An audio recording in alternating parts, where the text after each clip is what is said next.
Plus app and online. That's right. Lots of these games you'll be seeing live as they happen. For others, our crews are spread out all across the area, sending back the best plays, and we're turning them around to you as quickly as we can. When scores come into our newsroom, you'll see them at the same time we see them, so strap in for 2 hours of Friday Frenzy Live. And then as the night rolls along, as the season rolls along, hit us up. Send us your photos, your videos, pictures of the fans, the cheerleaders, crowd shots, food that you get at the stands, whatever you can. We want it all. While you're out at the games, you can use Friday Frenzy Live to keep track of other teams, especially your school's rival or maybe next week's competition. We hope you'll spread the word as well. And when you're in the stands, let the folks sitting around you know how you're managing to keep an eye on so many games while you wait for your husband or your wife to go grab you another hot dog from the concession stand, and you're going to be the coolest person in the crowd watching all the games. It's like NFL Red Zone, right at the palm of your hands, but for East Tennessee football. Exactly, and we're starting off with a bang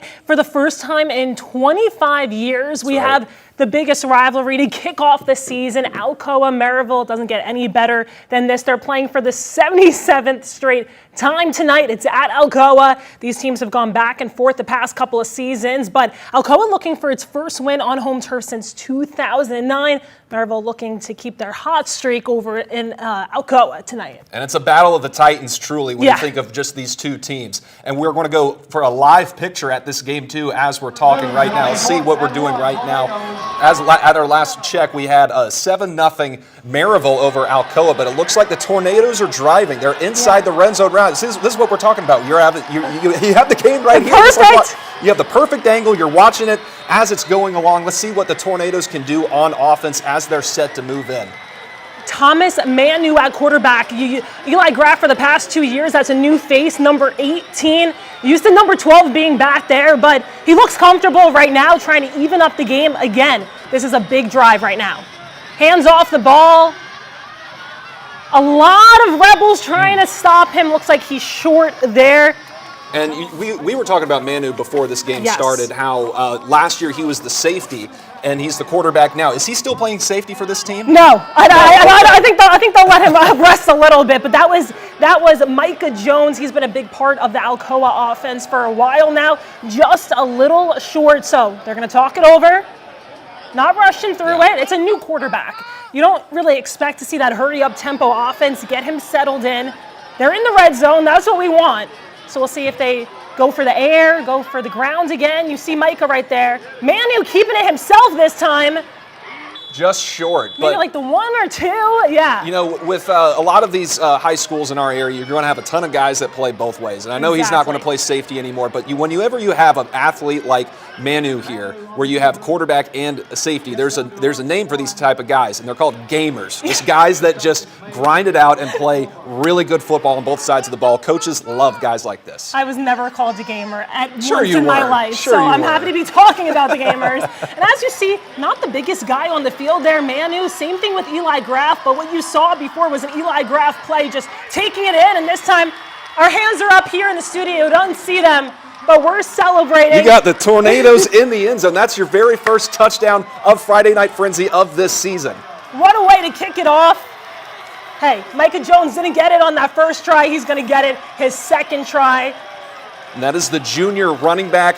And it looks like we're about to be all tied up here between these two heated rivals. Battle of Pistol Creek. This is the type of stuff that we love to see as we begin this season. They're getting ready to line up for the extra point. And, you know, as we've been talking about all week long leading up into this game, Alcoa, 10-time state champions, right, all in a row. But they wanted a little bit of a challenge. They moved up to 4A this year. And it's a challenge going up against the 6A team. Looks like there was a problem with the snap. We're going to have to redo that over. But yeah, to open up the season against your biggest rival for both teams, it's just a great test and a great kind of measuring stick of where you are going to the season, especially for a guy like Thomas Manu, who looked super comfortable there. Obviously, it looks like they're going to be running the ball a lot tonight, and that's totally fine for a new quarterback. But yeah, once they get into that 4A action, I know 3A, extremely happy. The Gatlinburg Pittmans, the Austin East, they don't have to play them anymore, but now they have to play the Anderson Counties, the Gibbs, so it's 4A's problem now. I'm wondering how many head coaches out there would really love to start the season off with your heated rival. Extra point is good, but starting the season off with we'll get to the score with you in just a moment. It's either 7-7 or 14-14. But whenever you start the season off with your heated rival, your biggest rival, there's just a little bit more focus there. There was a long time ago where I believe it was Steve Spurrier. He said when he was at South Carolina, he might have been joking when he said this, but he would have rather started the season off against Clemson just because that's the best way to get everybody to lock into the game. For sure. I mean, I think we talked to Brian Nix earlier this week, or maybe it was in his pregame today. He talked about these guys would be excited if they were playing in the parking lot. I mean, when you grew up in Alcoa and Maryville, the schools are right by each other. You grew up hating each other they're friends off the field, but they hate each other on the field. So again, just a great way to kick off the season, great way to kick off the high school football season here in East Tennessee. All tied up there. You can't ask for anything better than that. That's right. And we're just being told that we're going to give you some more highlights. As we said, we're recording some of these highlights. We're going to give it to you as quickly as possible. We're about to have some Carter highlights for you. It's going to be a kickoff return for a touchdown, and this one was a beauty. We were actually seeing this right before we went on, Sam. Yeah. Our great Caleb Precht out there drops, but he picks it right back up. That's Aiden Metcalf. I mean, he's just making it look easy out there. That's a house call. There were a lot of questions this year about Northview's offense, especially losing Mason Phillips back at quarterback. He's now over at Tennessee, preferred walk-on at Tennessee. They don't need Mason Phillips. They can just kick it off, return touchdown, right? Look at him. And he wanted to make things a little bit interesting at the beginning, bobbling that kick return, and he just pretty much goes untouched all the way to the end zone. Yeah, I think Carter's head coach, Todd Helton, not going to like what his defense did there, but he might like what we have coming up for you now because Carter is back up in the game. That's veteran quarterback Brody Sparks with a dart right to the end zone. Lots of bobbles in this game so far. Hey, it's week one. It's week one. It's week one. He had the strong hands on that play, absolutely. You have the beautiful throw, great catch, great concentration, and strong hands too. Great shot too. That was Isaac Cookston.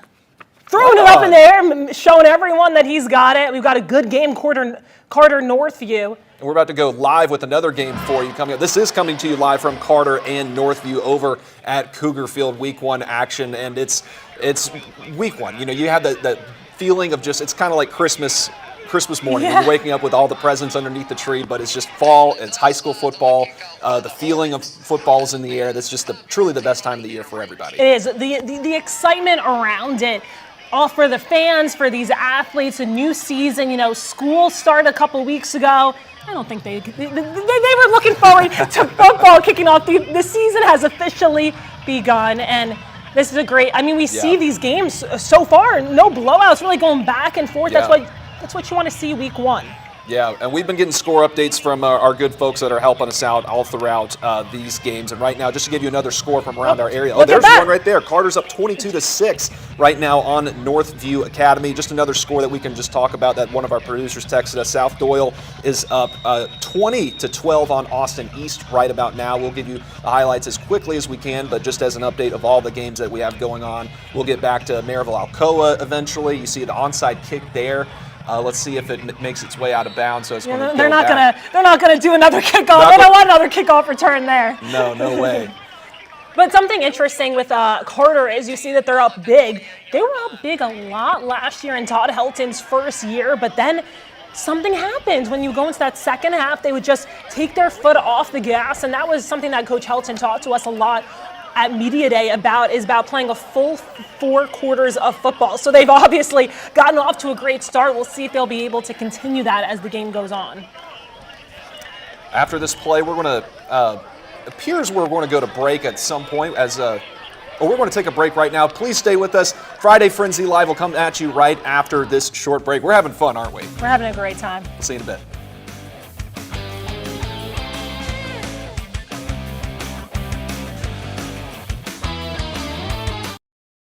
East Tennessee, the sights, the sounds, the spirit. Friday Frenzy Live from 6 Sports starts now.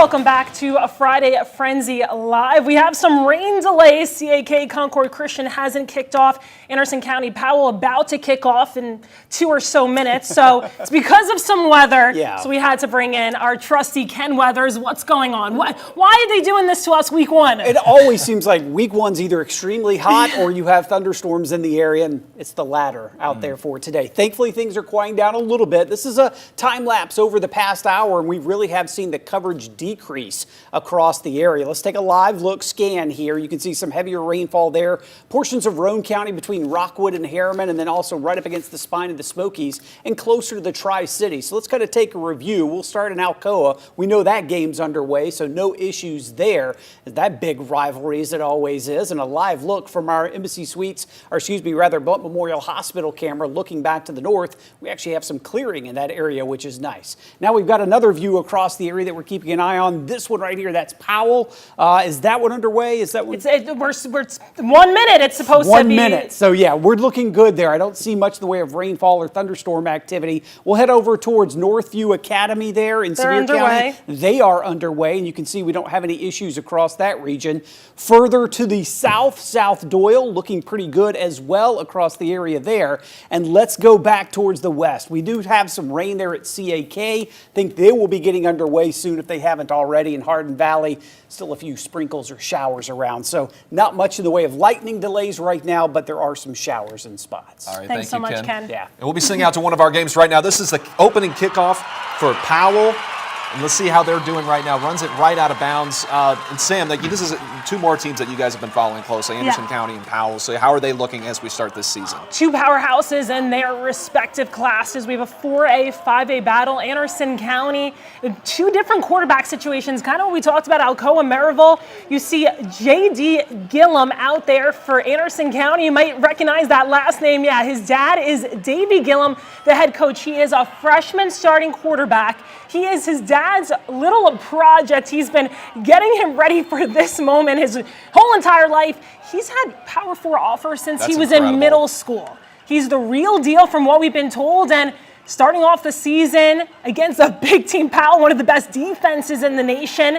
He's going to get a completion right there for a little short gain. But yeah, we've heard so many good things about JD. And he's had his head coach next to him his entire life getting him ready for this moment. So probably a cool moment for JD, but I'm guessing an even cooler moment for his dad to be watching on the sidelines right now. Yeah. And as you just see as this play unfolds, that's exactly what you want to do as a head coach, welcoming in your freshman quarterback. Just get a very easy completion as you start the game off. They're not rushing anything right about now. They're taking the handoff off the left side. It might be bottled up as we hit around the left side near the sidelines. But this is just one of those games that we'll be keep an eye on. But we're about to send things over to highlights for Austin East right now. I think we have a couple touchdowns heading your way. Yeah, it's been a busy game over at South Doyle between Austin East and South Doyle.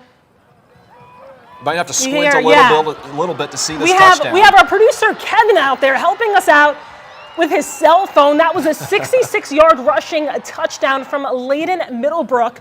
Austin East went up 6-0, but this game changed very quickly. Right now, Austin East is up 20-12. We think we have another Austin East touchdown. Oh, hit a home run ball right off the bat there. That was incredible. Now, they've missed both of their extra points, so that's why the Roadrunners have 12 points right now, but South Doyle has been answering every single play, and now the Cherokees are up 20-12. South Doyle won this matchup last year against Austin East. South Doyle had just one win last year, and it was against Austin East, and right now they're up 20-12 in this one. And I believe we're sending things over to Maryville and Alcoa. Get another check at that game right now. We're going to give you a score for that game here in just a moment, but we'll take you live to the Tornadoes and the Rebels right about now. Once again, Tornadoes with the ball. Manu dropping back to throw.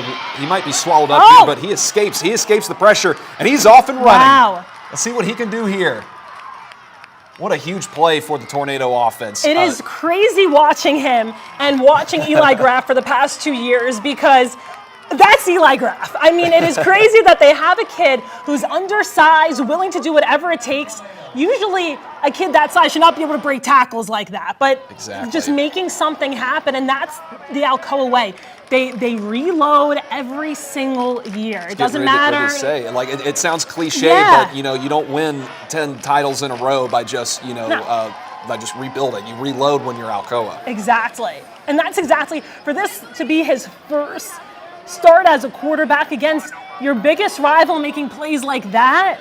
That's what you want to see. If you're head coach Brian Nix on the sidelines, you're liking that. Absolutely. Now let's see if what Maryville's defense can do right here. You saw a little bit earlier, Micah Jones was the one who ran in that touchdown just from inside the 5-yard line. He gets bottled up this time by that Rebel defense. But let's see if we can see a shot of the scoreboard here, zooming in. 7-7. All right, so we're still close. Still close. I believe we're sending things over to another game right now. Carter is at the goal line. Let's see if we can get a touchdown right here. Veteran quarterback Brody Sparks there.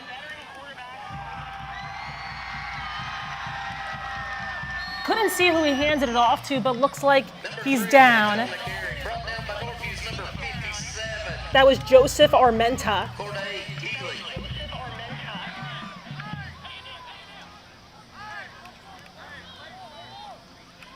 See if they can have a goal line stand similar to what Maryville was trying to do with Alcoa.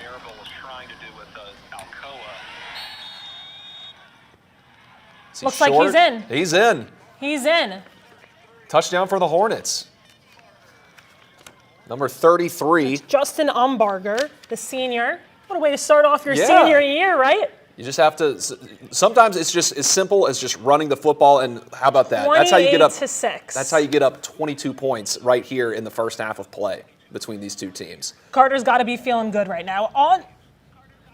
Away from home, up 28-6.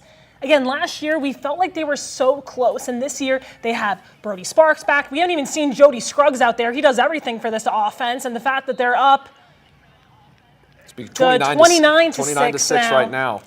Yeah, Todd Helton's got to be happy with his team over there for sure. Absolutely. Well, we'll have plenty more action right after the break. We're going to hit another commercial, but don't go anywhere. More Friday Frenzy Live right after this.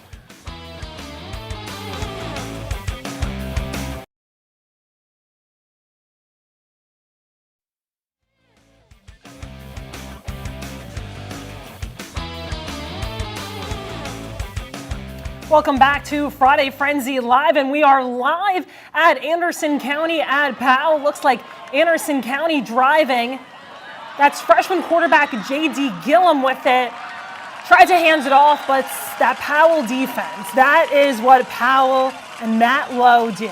This is where you need to stand tall right here. We've kind of seen this here and there between a couple of our games, and the defensive coordinators liking what they see, what they're seeing with the goal line defense. Maybe not so much so to get to that point right now, but that's how you show you're a really tough team early in the season. You got to stand tall when it matters most, especially early on in the game when these drives really matter. And if it goes wrong, that's how it adds up towards the end. And this is a freshman quarterback. This is a tough test. Powell's one of the best defenses in the state. Oh, whoa! That was wow. That was a 50-50 ball, but it is caught by Braden Sharp for the touchdown. That's J.D. Gillum's first touchdown pass of his Mavs career in front of his dad. A little scary there. First of many for sure. A little scary there. That could have been picked off very easily. But I don't know if dad, coach is going to like that on the play that he made that throw, but hey, it worked out. So hey, if I'm the head coach, I'm giving an extra high five, taking the points, but giving an extra high five to Braden Sharp right there, because that's how you show off the strong hands for the junior. That was an incredible play. Extra point is no good. Hey, 6-0 is 6-0, so that's just how you. Sometimes the cookie crumbles like that, but it's still early on for everybody. Their kicker will get it down pat next time around. Would you rather a freshman quarterback that makes plays like that and isn't afraid to, or that is too cautious? You got to make plays. That's how you learn. You got to Yeah. make. Sometimes you have to make mistakes going 100 miles an hour, and that was one that could have gone either way. But as you can see, our score right now is 6-0 between Anderson County and Powell. We have another game to send you out to. This is going to be Carter and Northview once again, and it looks like the Hornets are driving once again. This is When have they not had the ball in this game? Every single time we've turned to them. You had that opening kickoff for Carter. That was Carter or Northview that had the Northview had the opening kickoff, but Northview had after the opening that, kickoff. Yeah, it's been a all little wake-up call. Todd Helton talked to his squad. I mean, again, we talked about it all night. This is a veteran-led team, so they should be able to come back, regroup, and that looks like what they've done. That's Brody Sparks, a little shovel flick pass. Touchdown. Touchdown for the Hornets. That is number 8, Dylan. No, excuse me. That's not. That would be Jody Scruggs. Jody That's Scruggs our guy, with the touchdown. Jody Scruggs. Yeah, you talked he does about it all. him. Yep. And I was surprised that we haven't seen him yet, and there he is. Yeah, they're a lot right now, My folks. math isn't good. They're up 29-6. What's 6 points? 35? Let's see. There we go. 35-6 right now. Hornets over the Cougars. Week 1 action between Carter and Northview. So if this is good, that would be a 30-point lead for the Hornets. And It's good. That's a way to make a statement in week 1. Again, in away territory. Yeah. Against Northview Academy had a good year last year, but we talked about it. They said that they had to change their entire offensive scheme because they lost Mason Phillips. Right now, it still looks like they're figuring that out. But again, that's something that you wouldn't worry too much about. Again, it's a new quarterback, a whole new offense. So we'll see if they're able to claw their way back. But now we're going to go back to our game of the week, Maryville Alcoa. We have a highlight for you here. Long touchdown play to number 6, that for Maryville. That's how you put 6 up on the board for number 6. That's Colton Faust, the junior. What a way to respond, because every time we've turned on to this game, Alcoa has had the ball. So we'll get to see that play once again. That's what you're going to have to do. That's a tight spiral right there. We're about to cut to this game live, too. Tight spiral from Will Jones. That's an experienced guy. And again, because Alcoa makes it, they drain the clock. If you're Maryville, you want to get those quick touchdown passes just like they did. So that's what you want. Absolutely. Very slow-paced offense for these Tornadoes. But yeah, as you said, that's a perfect way to respond if you're Maryville. But let's see if what our guy Manu can do once again from out of the gun. He's out. He's back to pass. He's looking long a little bit. That's going to incomplete. skip incomplete. A little low for his guy. He's still getting the feel for it Yeah. too. Like he was a really good safety for him last year. And how much offense did he get under his belt last year? Yeah, not much, because when you see a guy's name listed and it says ATH, athlete, what did you call them before? A gamer? A gamer. Yeah, a gamer. That's what he is. And he had never played safety before, but he's just too good of an athlete. They had to throw him out there. And he did, and he's a selfless guy. He wants to be a quarterback, but he wanted to do whatever he could do to make the team better, help the team win. That's what he did, and now he gets his opportunity to lead the offense this year. And don't let his diminutive size fool you either. He's listed as 5'9", 150, but like we said, he can play. If the coaches asked him to play left tackle, he'd probably say, "Hey, line me up right now." Now, to their advantage, they're not going to do that. No. But he can play pretty much any position that the coaches ask him to, and he'll say, "Absolutely, I would."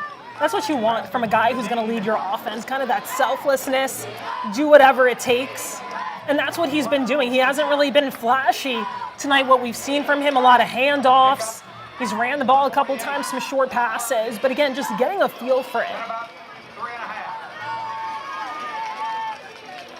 We'll see what Manu can do here.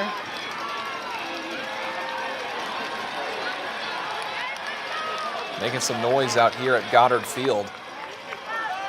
Probably a lot of noise coming from that Maryville crowd, too. Yeah, you see him in the back there.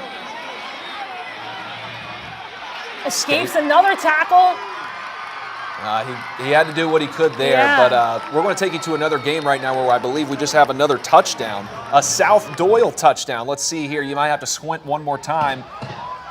Fade ball in the back of the end zone. Caught. Touchdown. That was we're seeing great concentration across the board here for all these plays. That was a great kind of contested catch. Let's see who that is. If that's number 7 for the Cherokees, that's going to be Camarion Rice, the junior, making that fantastic grab in the corner of the end zone. South Doyle looking good so far. They went down early. Yep. Cherokees clawing their way back in this one. I'm loving the slow motion here. Shout out to everybody in the back. You guys don't go unnoticed, and we're going to head to a break right after this, but more Friday Frenzy Live. Don't go away.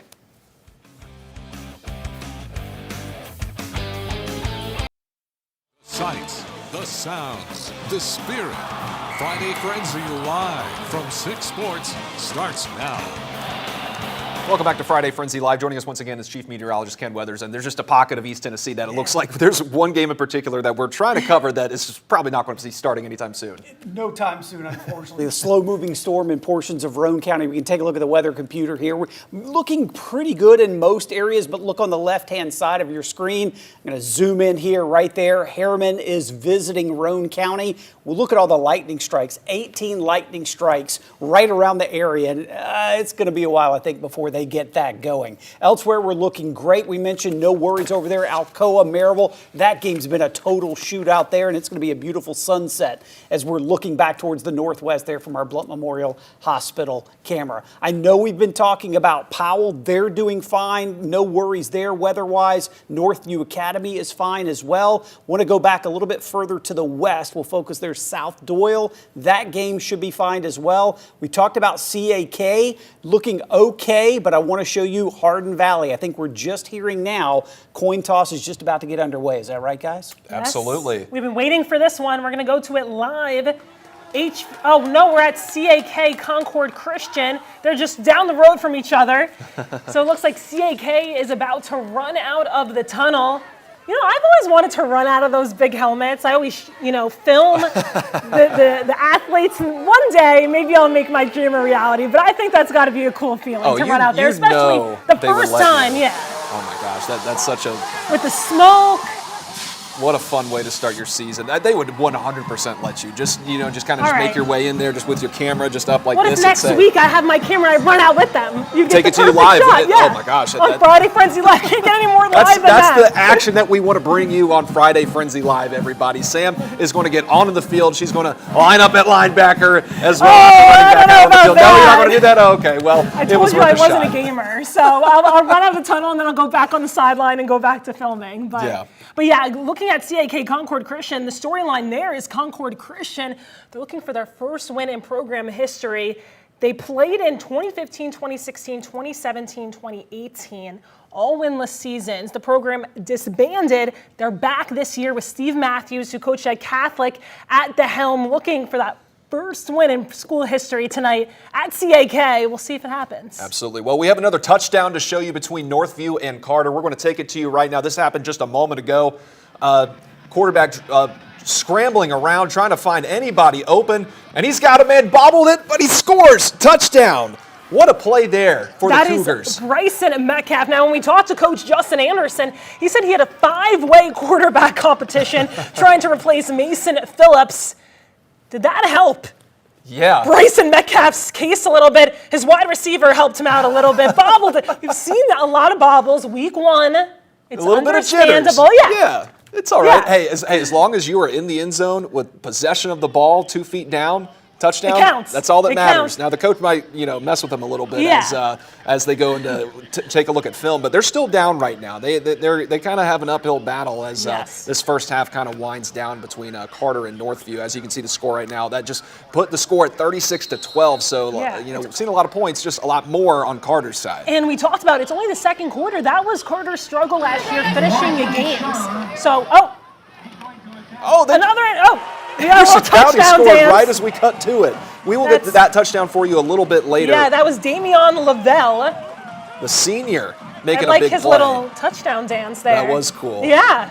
So it looks like it's been a good night for J.D. Gillum in his debut at quarterback. Can you imagine being a 9th grader? All these guys around you are probably taller, bigger than you, but you're just balling out.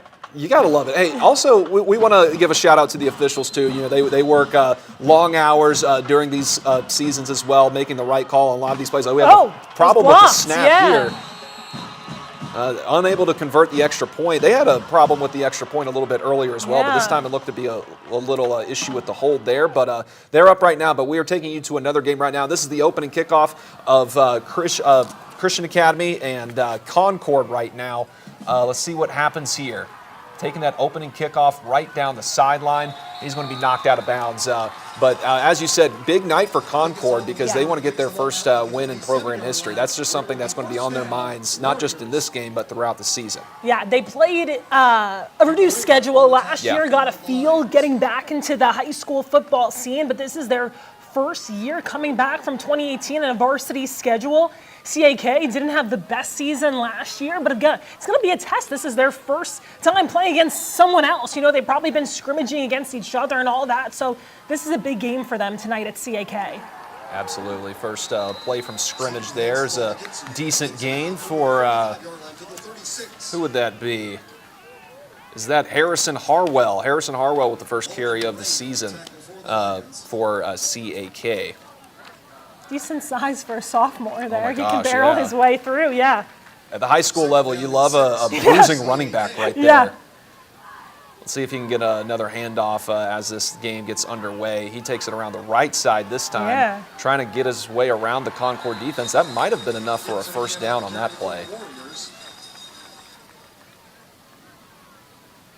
All right, it looks like we're going to take another break. More action on the other side. Don't go away.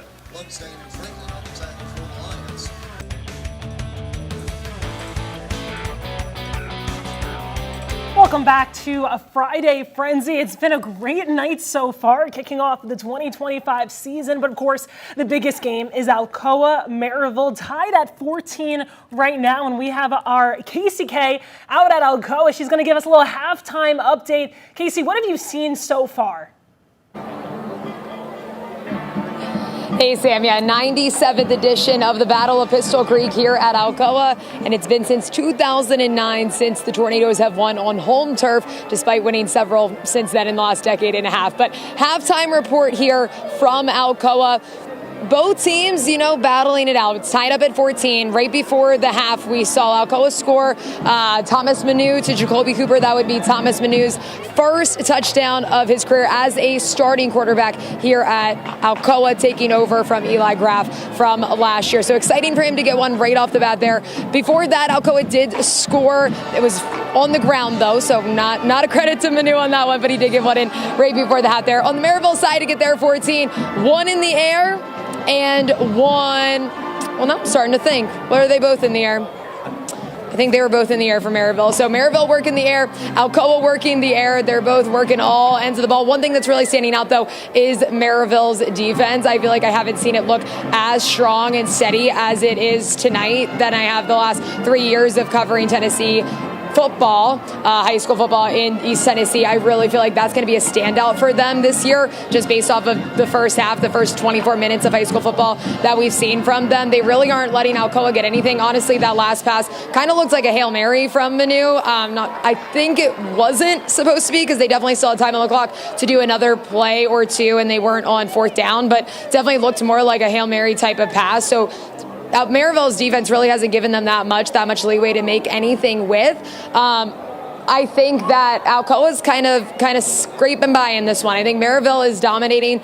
We are tied, which is great. Love going into halftime 0-0. Now we can come out and both teams can compete, but definitely think that Maryville has the edge so far in this one, despite it being tied up at 14-14. But Sam, any specific things you want to know from out here at Tornadoes Central, out here in Maryville, visiting Alcoa tonight? Yeah, Casey, I know you talked a little bit about Thomas Manu. We obviously know what Will Jones can do being a third-year starter, but has Thomas Manu looked comfortable? We've seen a lot of running the ball, maybe some short passes. Has he looked comfortable in the pocket tonight to you?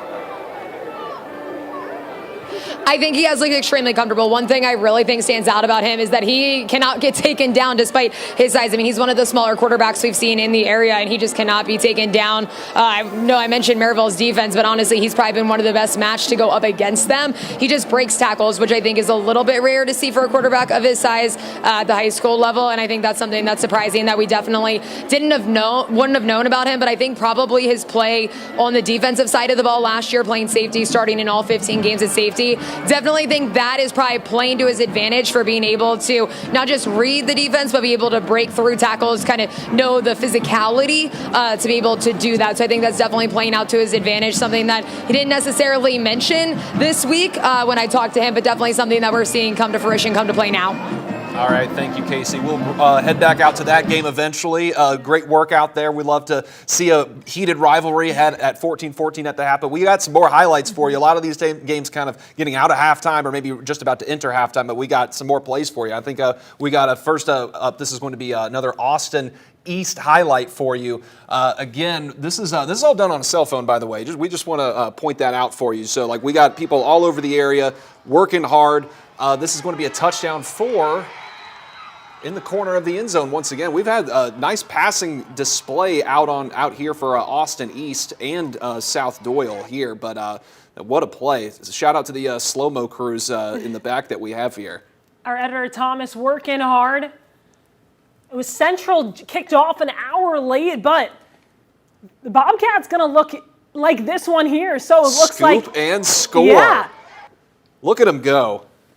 Dobbins-Bennett up a 6A team, making the trip down to Central, taking on 5A Central. And yeah, week one, you're not going to like that if you're Dobbins-Bennett. If you're Central, you're going to love that you were able to capitalize on that mistake to go up 7-0. That looks like Kalen Chesney is the one that had the scoop and score for Central. What a play to start the season on the defensive side for the Bobcats. And we got another highlight coming for you this way. This is live, actually, CAK and Concord. It looks as if CAK just scored, and we're going to take you right out to a possession for Concord right after this kickoff here.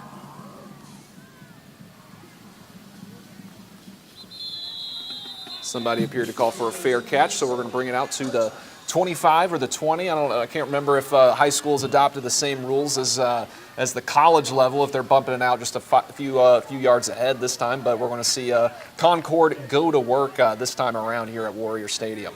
And it's just got to be a cool moment for these students. Not sure, maybe they played other sports if they're seniors or juniors before working their way back to be able to play football. This is a big moment for just in school history to be able to be competing on the football field tonight. And again, they're playing a team that, didn't have the best year, but has been competing for a few years. These guys know what it takes on a Friday night. So it might be a little bit of an uphill battle for Concord Christian to get into a groove. But again, a good test coming out to start the season and kind of a measuring stick of where they are heading into their region schedule. Concord's quarterback with the ball, and he's had some wiggle room there. That's a first down for him. Yeah, that's Kobe Ward again, 5'7" freshman. Wow. That's going to be a tough gig to do. Your first high school football game, obviously he's undersized. He certainly plays tall, though. Yeah. You kind of have to if you're that size playing under center. You kind of play with your chip on his shoulder, probably. We'll see if they're able to do anything. Under center, you don't see that very often. Fumble, trouble with the got it back, handoff a little bit. Yeah, Warriors all over him with that. And that's got to be a fourth down. Probably in third down territory right now. Again, we talked about it. It's going to be tough for Concord Christian this year. Yeah. It just is going to be. It's fourth down. Looks like they're going for it. I mean, why wouldn't you go for it, right? You have to. It's week one. You got to set the tone for your season, really. This one play may or may not make or break your entire season, but this is just a message for your guys where if you can get this first down, it's just the little things that you can certainly build on as we go throughout the season. And it looks like Concord called the timeout. Yeah, They're going to bring out they iced him a little bit. That's all right. We've just been told we have another highlight coming your way. Same game, actually. We're going to take you to another touchdown with CAK. Their quarterback rolling out to the right side. Flick of the wrist, wide open. Touchdown to number... That was Seton Moffitt to... Well, we don't have his number on the roster. Oh, man. Well, CAK, you gotta update your roster. It's week guys. 1, coach. Come on. It's week 1 for everybody. But shout out to this guy. That's how you get separation if you're a wide receiver on that play, but also making something happen if you're the quarterback. But bringing things back out to this game live now. Looks like they're still just trying to get set to punt the ball away back to the Warriors. These fans might be here until midnight tonight. This is how it's going. The game kicked off an hour late. Oh my gosh, those long games and the chats between the coaches and the officials. Where's the ball? The 35? I thought it was the 36. Who knows? See if you can take it back. Nice little game there. Number 11 again. 11. We don't know your name. We're sorry. We don't have an updated roster, but you're doing great out there. All right. Well, we're going to send you back to our Anderson County game. This is the game where we've seen a lot of points so far. Or excuse me, this game just started. That's a defensive pick. highlight. He's going to take it back all the way. That's Gabe St. John. What Anderson County is doing right now on Powell's Field, a very heavy defensive team, again, with a freshman quarterback. That ball looked like it was tipped at some point, too, when it was trying to be sent over to him. Yeah, that's they kind of go tick for tack here. Powell has the defensive touchdown a little bit earlier in the game, and Anderson County answers right back. The Mavericks with a long pick 6 there. Yeah. They were up 12-0. Not sure. This appears to be live. Looks like 4 seconds left. This is live, so we got 4 seconds left out on the clock. Might be before halftime. We've already seen both teams kind of score a defensive touchdown in the same end zone. First quarter? It is the first quarter. We got started a little late. Got started a little bit late, you're right. Powell back to throw. A little bit out of frame. Now it's a little cut off with, I don't know, what is that? That ladder? I don't know what the name of that is, but it looks like it's 18-0, so it looks like either they missed another extra point or they went for 2 and didn't get it. I was more focused on the Dolphin and then back. Oh, yeah. You know what? I can't blame you. It looks very happy to be there. It is 18-0. We just got confirmation from our producer, Jeff. So, see, I saw the bottom of it a little bit. So maybe that's something they need to fix going into week 2 is special teams. Absolutely. All right, we're going to head to another break right here on Friday Frenzy Live. Don't go away. So much more action, so many more highlights to show for you. So don't touch that remote.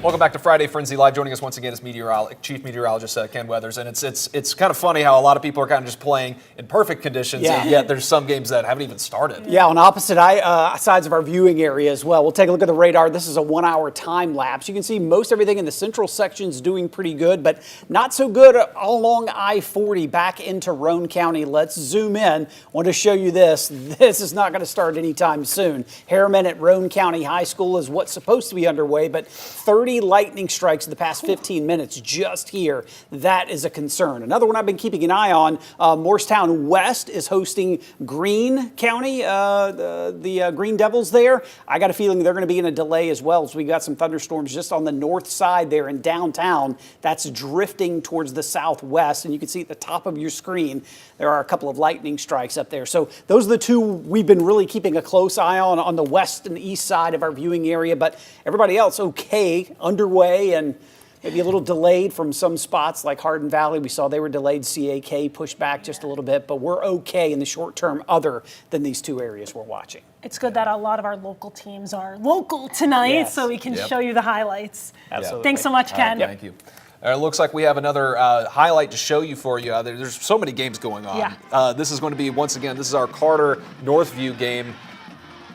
Northview down, but still fighting. This is our touchdown from just a little bit earlier, just to show you how great of a grab that was. They're fighting. We promise you, those Cougars are trying to claw their way back into this, but it's kind of been tough sledding for them. They're kind of getting blown out by Northview right about now, or excuse me, Carter's blowing them out. Excuse me. A lot of teams, but we're going out to Anderson County and Powell once again to take you live, I believe, to that game. Let's. Yes, we'll take you back out live. Yeah, there we go. Anderson County. Last time we checked, the Mavs were up. Oh, it looks like we just lost connection. Oh, we're back. Anderson County was up 18-0. We'll see if Powell can claw their way back in this one. This is my third year of high school football here in East Tennessee, and I really have not seen Powell on both sides of the field get shut out like this, but also allow 18 points so easily. Powell's known for its defense. They have an experienced quarterback in Deuce Rogers. This is his third year starting. Not the way you want to start, especially on your home field to start off the season. And Powell 5A, Anderson County a 4A team. So again, nothing really clicking right now, but again, it's early in this one. This one kicked off late, so there's plenty of time for the Panthers to get back into it. Yeah, that's how you punch above your weight class if you're Anderson County in this one, especially to start your season off. You had a great season last year, and you want to build on that heading into this year. And I still love the storyline with the coach's son being the starting quarterback here. But we have another highlight to show you involving Austin East. The Roadrunners once again looks like they're just trying to punch it in from inside the 1-yard line. That's a touchdown for Austin East once again. This has kind of been a back and forth. Very back and forth. Yeah, back and forth ball game. Kind of tough to see who that is that's scoring for the Roadrunners here, but we certainly... the hands are up. That's all we know. The hands are up. It's a touchdown. When you're playing as a team, it's not an individual sport. You can't just say, our guy just scored. The team scored. Number 33 for Austin East to be exact. That is going to be... And Austin East is now up 30-27. You said it, back and forth game. Touchdown for Kayvon Booker. That's a freshman.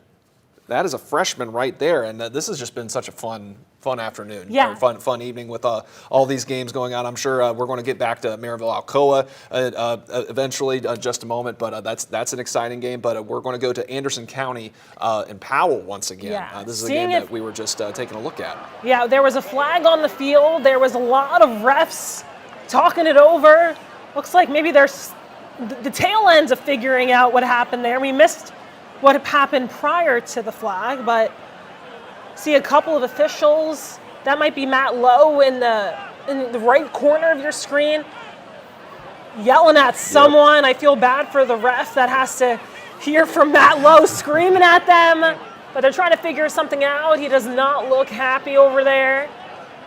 I'm not sure. There was like 4 flags on the field. We just heard, you heard Dave Wignall giving us the play-by-play. He's not sure either. He said he saw 4 flags. I'm guessing some of those were on Powell because you do not see Matt Lowe very happy there in the corner. Trying to get it all sorted out there. There's a lot going on there right now. You see a couple of, now there's 3 officials on the 50 over there. Here's some boos from the crowd. Looks like they're backing up. Upset about something going on. Now they're happy, right? This you is hear some cheers. This is when you need the refs to kind of talk to the broadcasters. They got to think about us. Yeah, they have to send us a message. Let us. Maybe I'll text Matt Lowe. Be like, "What's going on, Coach? He's not busy. Yeah, Coach, explain what happened there." You might get some choice words. I might on that text message, but we promise we'll show you this game live as everything gets sorted out. Ball got backed up quite a bit trying to just figure things out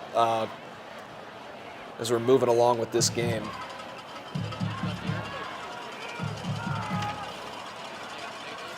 Yeah, we're going to stick with this, but Chief Meteorologist Ken Weathers never off the clock. He's telling us that this game has been called due to weather. Green was up 35 on Mo West due to weather, so that game has been called. Powell trying to claw their way back. We see Deuce Rogers there. He's looking to throw. That looked like a good catch. Looks like that was caught, down the he's sideline. still going. He's still up. Wow. Still up. That was Dazon Jackson, the junior. That's what Powell needs right now. A first down, get the offense going. You're down 18-0. You have to. You can't play too pretty now. You got to start taking shots down the field now. Deuce Rogers, is a mobile quarterback. Yeah. Don't be surprised if he takes off and runs, but you gotta get the ball going in the air to get down the field at this point when you're down by 18. Absolutely. See what Deuce Rogers can do. Yeah, that's not going to help. Short Bottled game. up. This one's getting a little feisty. You saw kind of the Yeah. ball got thrown away. Ref's quick with the whistle. A lot of Boos. boo Yeah, birds. this is.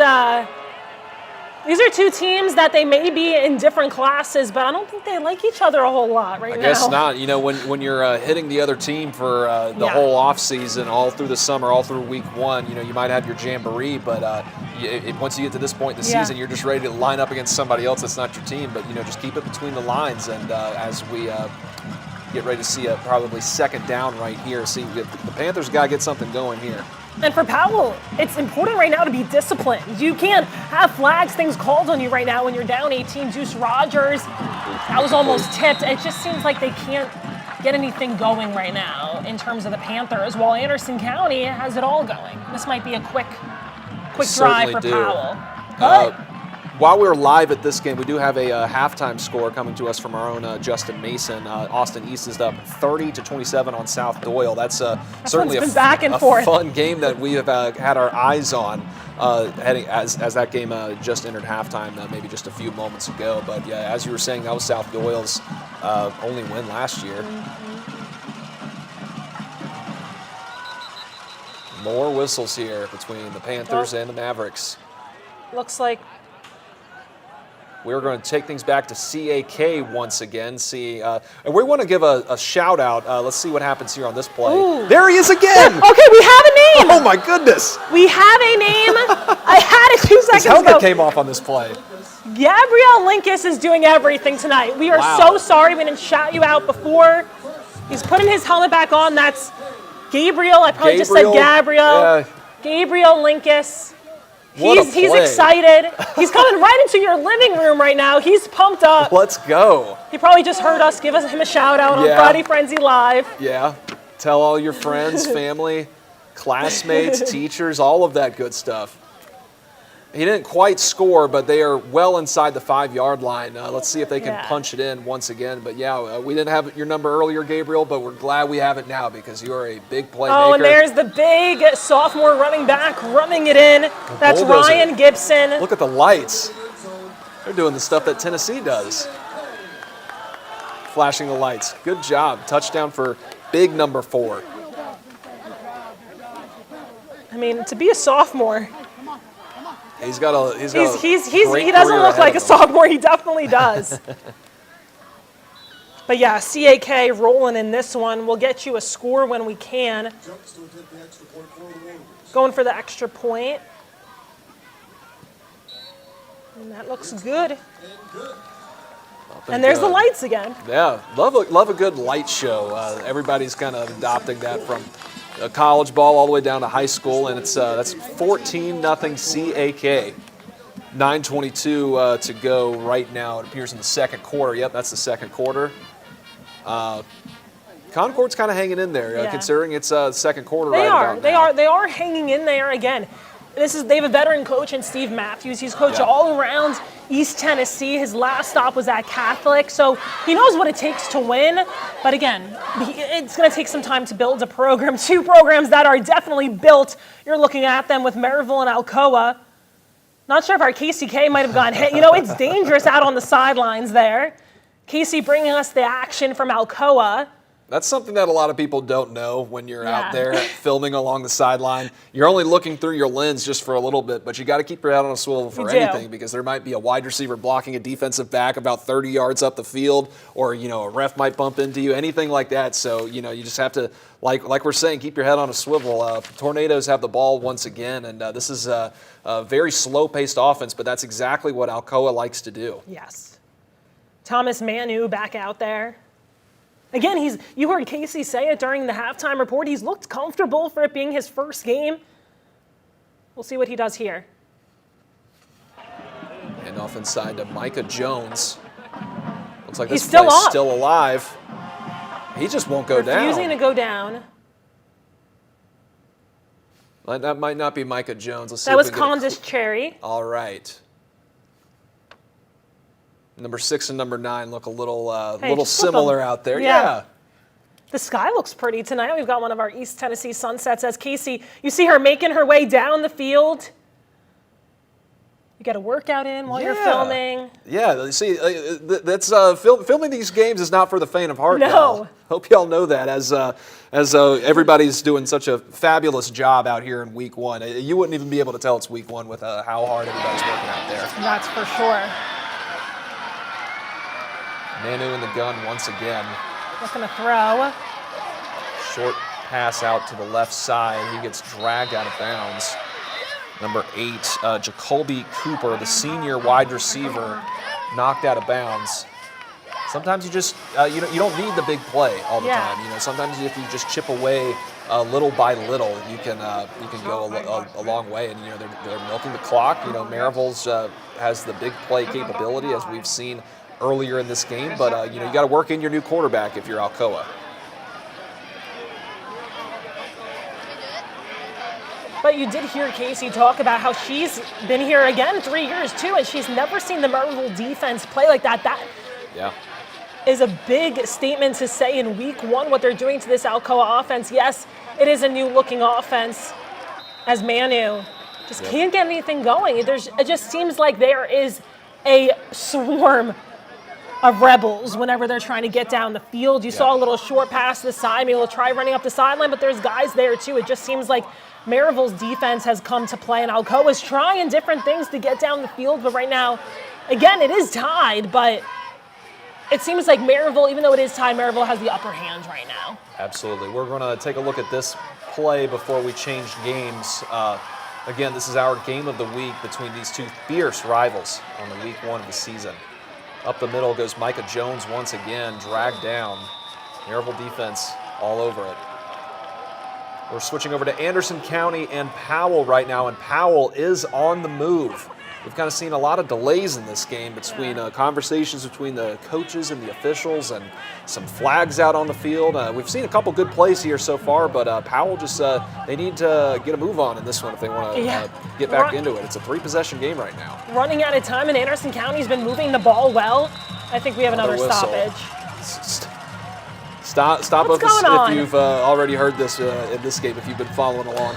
First of all, thank you for following along as we're 8:41. We're well into our show right now. We're having a lot of fun on this side of the desk. Hope you guys are having fun on that side as well, taking a look at all the games. Hopefully, you know, you're doing as we advised. If you're the one who's got the phone out, you know, you pull up all the games. Yeah. Eventually, there'll probably be a quad box. I don't know, like they do on the NFL Red Zone. Yeah, but, maybe so we have some. West is off tonight. West plays Maryville next week. West plays tomorrow night. Maybe they're doing a little scouting for week 2. Absolutely. Here's Concord now against CAK. Incomplete pass there out on the play. Last we checked here, it was 14-0, and it appears it's staying that way. Let's see what we're going to be working with Concord. Yep, they're going back to the scoreboard. 14-0, 7 minutes to go in the first half. It's going to be 3rd down and long for Concord. We'll see if this would be a big first down, again, just for their confidence, you know. Just get some yardage, get down the field. That's a positive for this team, again, playing in their first varsity season since 2018. This is a freshman quarterback who has never played on a Friday night, you know. It's a big test and a big stage for him. He's got to make some magic happen here. He's trying. Oh, my goodness. Deep pass on the play, incomplete. That was a great effort there. Great effort, dangerous pass. There were 2 warriors surrounding his man, but it just seems like they can't get anything to click right now. All right, we have a touchdown coming for you from Dobbins Bennett taking on Central here. Touchdown from inside the 5, right on the goal line. Touchdown for them. This is a team traveling up from the Chattanooga area taking on the Central Bobcats. That game should be tied now if they... If everything holds true. Tri-Cities area, excuse me, not Chattanooga. That's a Tri-Cities team.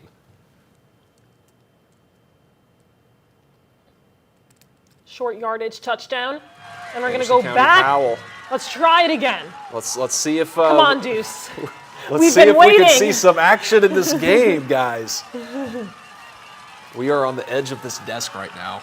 Goodness. That's not what you want. I mean, he recovered it well, but It's not what you want to see out of a third-year starter. No, this is not going tough well sledding. tonight for the Powell Panthers. A little bit of tough sledding for them, but they're inching closer and closer to the goal line. This would be huge for them. Just to put some points on the board. It just seems like they haven't been able to get into a rhythm tonight offensively. And again, the most surprising thing for me has been defensively. They're usually so sound, giving up 18 quick points. Up the middle, met by a swarm of Mavs. A couple of yards there, but just really not able to get anything going, get into a rhythm. We haven't been able to see that from Matt Lowe's team tonight. Looks like Doesn't it's on. appear we have fast-paced offense in this one either. We saw that one in the from the Alcoa offense. They're not moving very fast either. But No. Powell's kind of taking their time right now, even if they're down. I guess it's still early on in the ball game, but they just want to make sure they're not making any more mistakes that puts them into a deeper hole. But Deuce Rogers set back to throws under heavy pressure. He's going to be swallowed up by the Maverick defense. Big sack for them. Anderson County just looks good on both sides of the ball tonight. Powell just can't get anything going. I mean, this is a third-year starter. And usually, we talked about, he's usually able to make something happen with his legs if he doesn't see anything from one of his receivers, but he hasn't been able to move at all before he's met. This has been a very fast-moving defensive line for the Mavericks, too. They get off the ball very well. You can see number 76. He's the Charles Humphrey, That's 6'7". That's a big guy right there. Yeah, The senior, 6'7", 6'7", listed as 310 pounds. That's a Division I size right there for the senior. You just flip his numbers, and that's his height.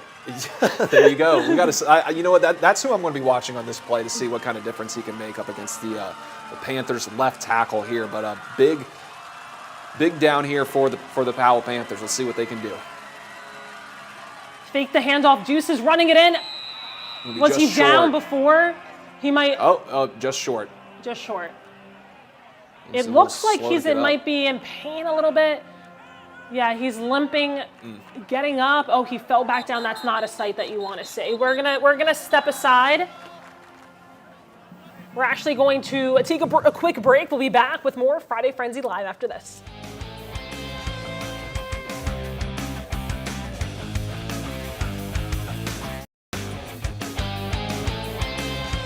Welcome back to a Friday Frenzy. You just missed it, but a big goal line stand from that Anderson County defense who has been playing so well tonight. You also saw before the break, Deuce Rogers limp off the field. He was trying to make it over the goal line. He was limping, looked like he was in pain. Again, a tough night for Powell, and that's not going to help depending on if Deuce is able to get back into this game tonight. Absolutely. At this point, you just have to kind of will yourselves into just fighting any way you can. And, the best thing to do, really, if you're this Powell defense, is to just kind of clamp down on this Anderson County offense, because at least on the bright side, you got them on the 1 yard line. 99 yards to go. Yeah. So at least at that point, that's a perfect opportunity to maybe get a safety, force a turnover. That would be huge. But just anything that can help Even out just the get a Panthers stop right now. yeah. Stop too. But we got a highlight from Alcoa, our game of the week. Let's take you right to it.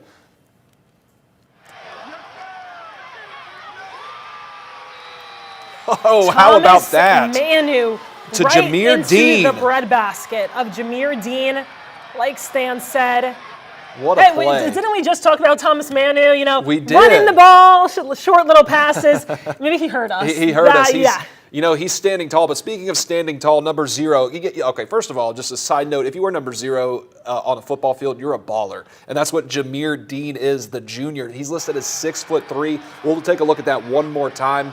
Beautiful ball right to where only his receiver can get it, because at that point, if you're 6'3", you got to be able to high point that over the defender. Maryville has no chance. That's Bryson Barrett on that play. And the score makes that 21-14 Alcoa right now over Maryville. And we were talking about it felt like Maryville had the edge, but this is what Alcoa does. It's just You don't It's win. Alcoa. It's You don't Alcoa. win that many state titles in a row by accident. And if you just look at their roster, I was looking at this a little bit earlier. They don't have that many seniors on this No, roster right now. Brian Nick said it's a junior-heavy team, but again, these juniors have been ready for this. Yeah. You know, when you come in as a freshman, you are learning from the guys ahead of you, and you're getting all these reps. You know the Alcoa way, the Tornado way, and they're ready for the moment, as we can see tonight. Absolutely. We're going to take you live to, this is going to be Carter. Once again, let's see if Carter and Northview's kind of had their way in this game. Number 15, Jonathan Cole on the carry. Jonathan Cole on the carry, Northview's number 99. 50-12. Wow. You know, Yeah. it started off very well for the Cougars. They had that opening kick return for a That touchdown, seems but like forever ago now. yeah,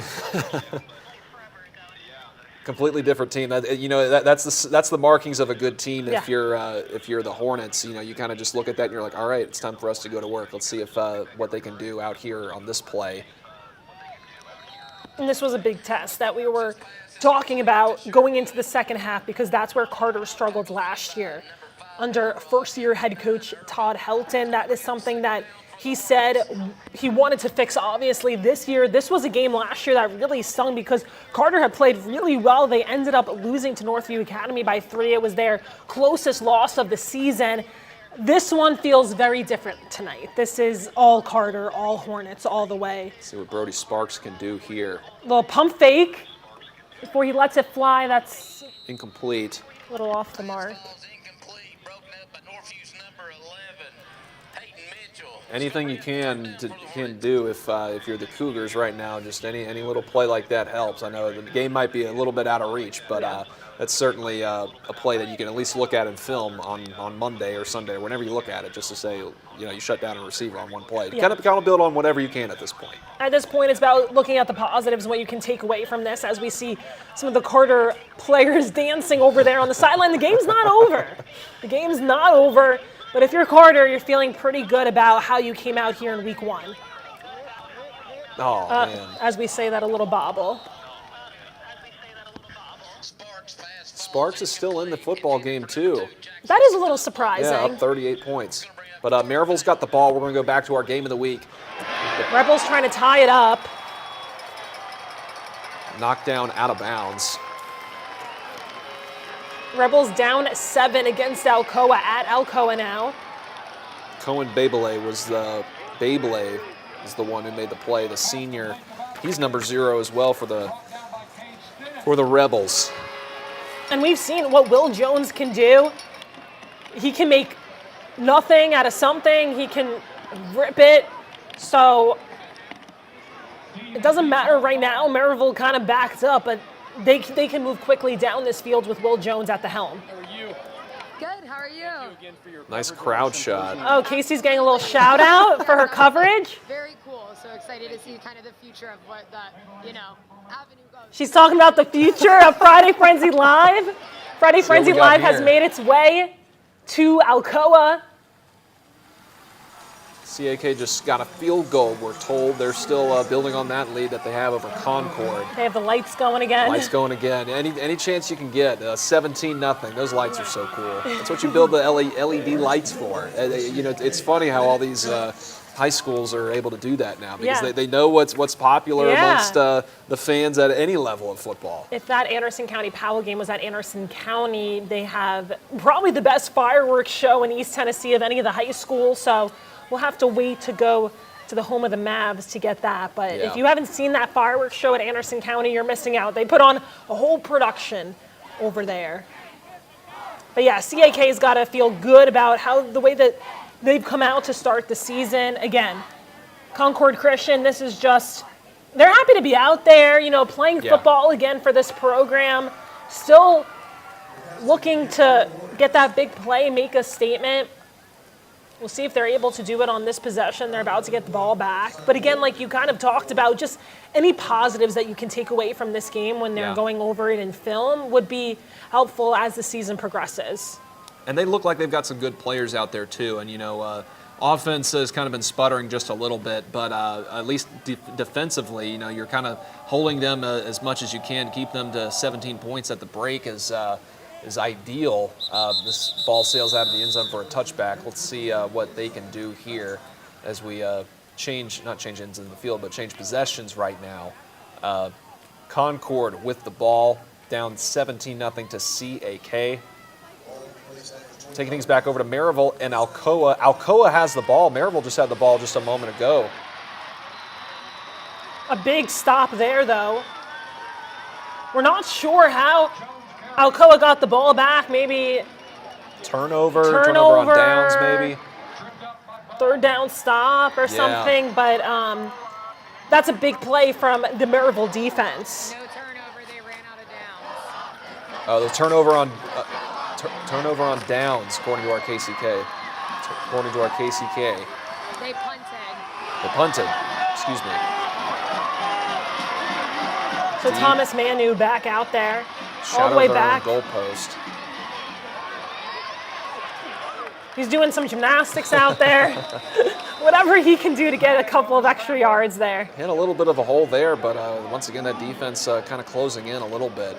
It's kind of a death by 1,000 paper cuts here when it comes to this Tornado offense. We've seen that big passing touchdown a little bit earlier in the game, but the other scores that we've seen so far, they've kind of just milked the clock as much as they can. And what he's been able to do tonight in his first game going up against this Maryville defense that has looked really good is really impressive.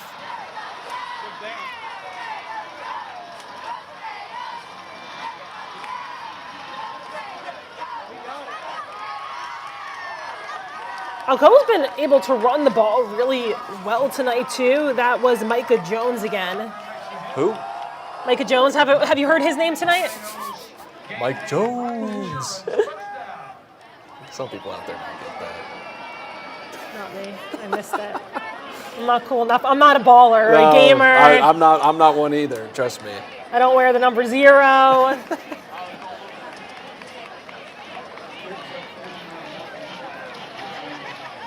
Gibbs is up 49-0. Chief weather. He does the weather. He does scores. Chief meteorologist Ken Weathers telling us Gibbs is up big at the half. 49-0 against Union County. And we'll have Gibbs on our show next week when the Eagles are back at home. I know Brad Turner's excited about the team that he has coming back this year, and it looks that way. 49-0 up halftime. Let's get ready to say, what are some of the teams that we're looking for next week? I know we're kind of in a little bit of a lull here in this game. Maybe Ken Weathers over there in the Weather Center could help us out with the Catholic score. I know Catholic is at Riverdale tonight. Catholic has a lot of pieces coming back. Mac Bartholomew at quarterback. Tyreek King, I don't know if you've heard about him, Tennessee ball fans. 4-star wide receiver commit. Josh Heupel has been spotted at the games on the sideline. That was tipped. Incomplete. Jameer Dean couldn't grab onto that one. But yeah, Catholic is a team that had a really down year last year. And we talked to Mac Bartholomew at Media Day, and he said, we flat out sucked. He was honest. But you have to like that, though, because they're using that as motivation this year. We saw Catholic in the scrimmage. They look really good. That is a team that I'm really excited to see when they're back home. All right, we got a highlight to show for you. This is a blocked field goal running back the other way. You got to love the special teams plays. Central had their field goal blocked. Central blocked a Dobbins Bennett. Oh, gotcha. Field goal. It's hard to see really what's going on there. We got another field goal to show you. CAK, this is a long, or appeared to be a long field goal at first, but that's up and good. That would make it 20-0 Warriors over Concord. And cue the flashing lights after the field goal. Slow-mo. I don't think I've ever seen the slow-mo of the refs putting their hands up. But yeah, CAK looking good. Start week 1. They've got a little bit of the checkerboard end zone. We always like that here in East Tennessee. All right, looks like that was just another lull in the action. We're still keeping up with all these other games. we're going to go to another game live. This is going to be CAK once again. This is one that we've kind of been keeping tabs on. The story of the night really for this game is, this is Concord's first game back after what you called an abbreviated season a season ago. Yes. But they're looking for their first win in program history. That's certainly going to be a storyline as we're going to watch that as the season unfolds. We have a timeout here, talking things over. Now, we just heard from our producer, Jeff, back in the booth. Now, Concord Christian was able to break down a long run, but unfortunately got called back. Maybe there was a hold or something like that. And that's got to be tough for a team trying to get some positivity. You finally break through for a long play, and then there was probably a reason why they were able to break free for a long play, and they get called on it. But again, this is their first game of the season. This is just a big moment in general, even for them to be wearing Concord across their chest and to be representing their school. And they'll get better each week. This is their first taste of real competition. So I'll be interested to see how this team, especially that quarterback, he's trying out there. He's undersized. He's a freshman. Sure. But he hasn't given up despite, not having so much success so far. See what they can do here. Another long ball. Incomplete. Almost picked off by CAK's Sawyer Anderson there. Stay over the top. Come on. Stay over the top. Now that's what you hear sometimes on the sideline. Someone's not happy. Maybe they want to Love join the our passion. show. Whether that be a coach or a fan, it's got to be somebody kind of just letting their voice be heard, and we can certainly hear that just as long as you keep it G-rated. We'd love to hear all the fan reactions.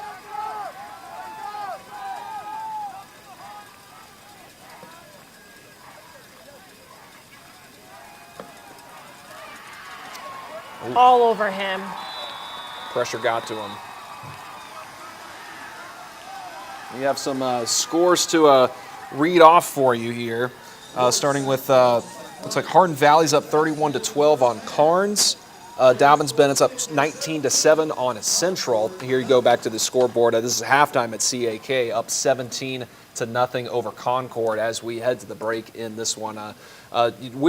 We're still having fun. I know I keep saying that. We've got not too much time left in our show, but we're just keeping all these highlights go as we can. But we're going to take another break. Friday Frenzy Live coming back right after this.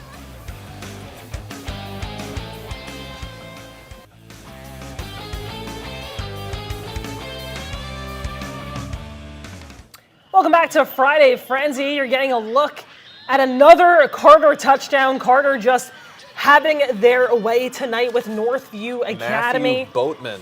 Matthew Boatman there. Number 10 or number 18? If it's number 18, that's 18. That's Javion Morgan. Scratch that. That was Javion Morgan up the middle. Running back and a linebacker. Certainly looks like a linebacker. That's for sure. And yeah, Todd Helton's got to be happy with his Carter Hornets tonight. They've looked really good since they got that first punch with the Northview kickoff return touchdown. And we'll bring it to you now live. Northview going back onto the field.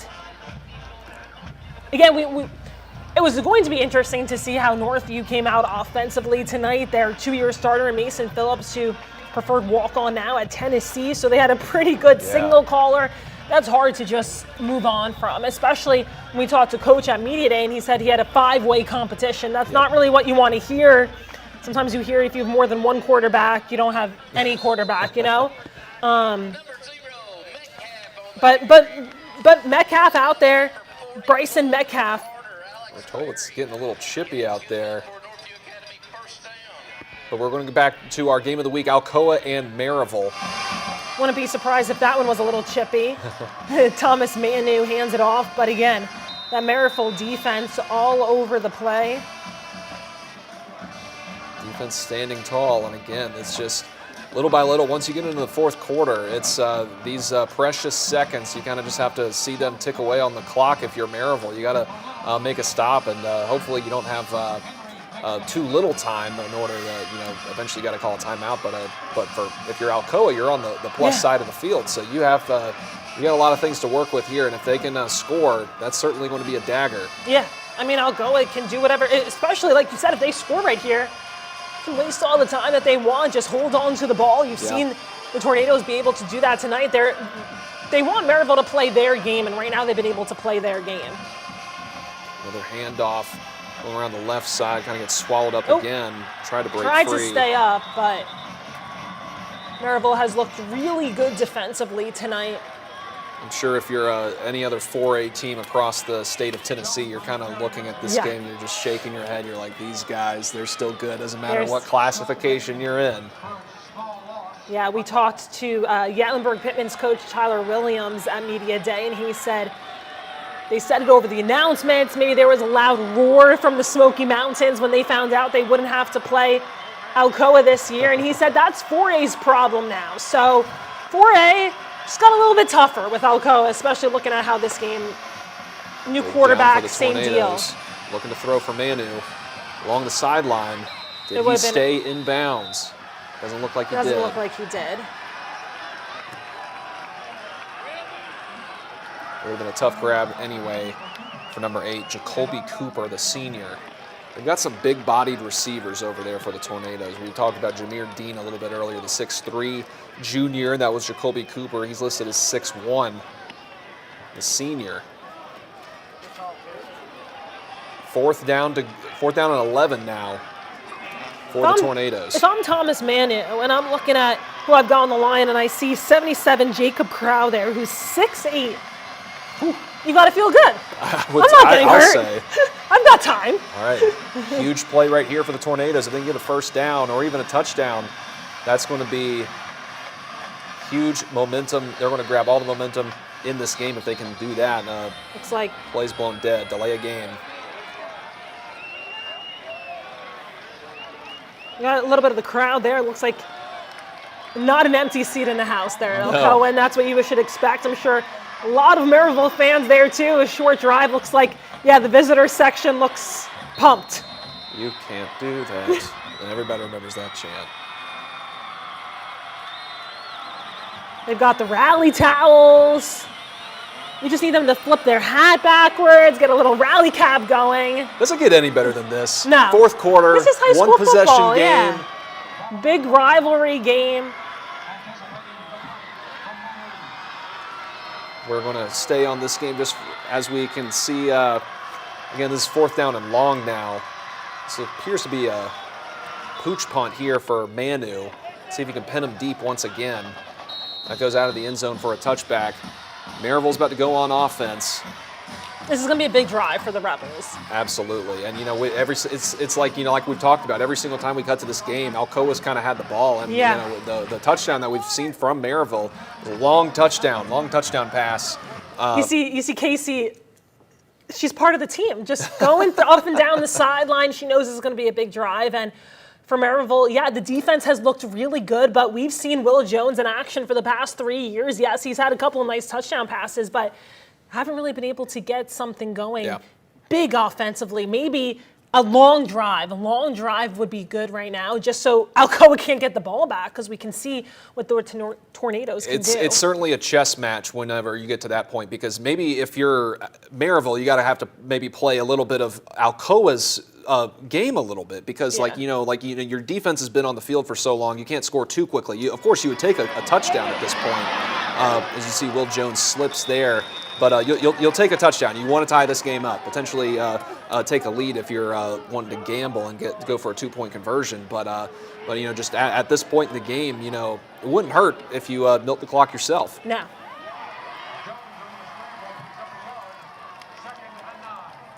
Second down and 9. We'll see what Jones can do here. This is a big moment in the game. He can certainly Short little sling pass. So it's going to be 3rd down and a couple of yards. That was Hudson Jamerson on that reception there.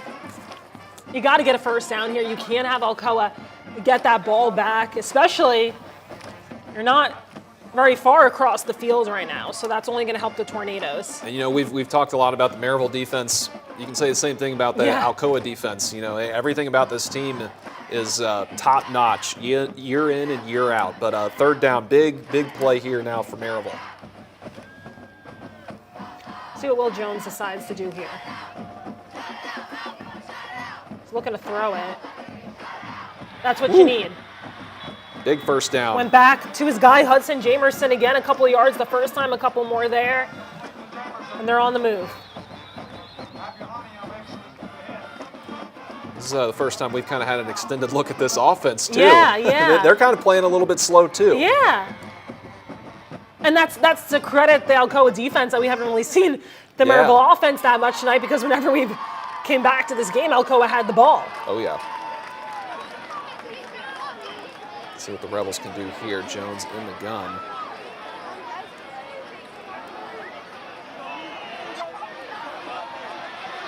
He's trying to find something. His eyes are downfield. He's running.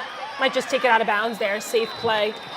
And as we have a break, now they get set up. We have a final here. Lenoir City 43, Campbell County 7.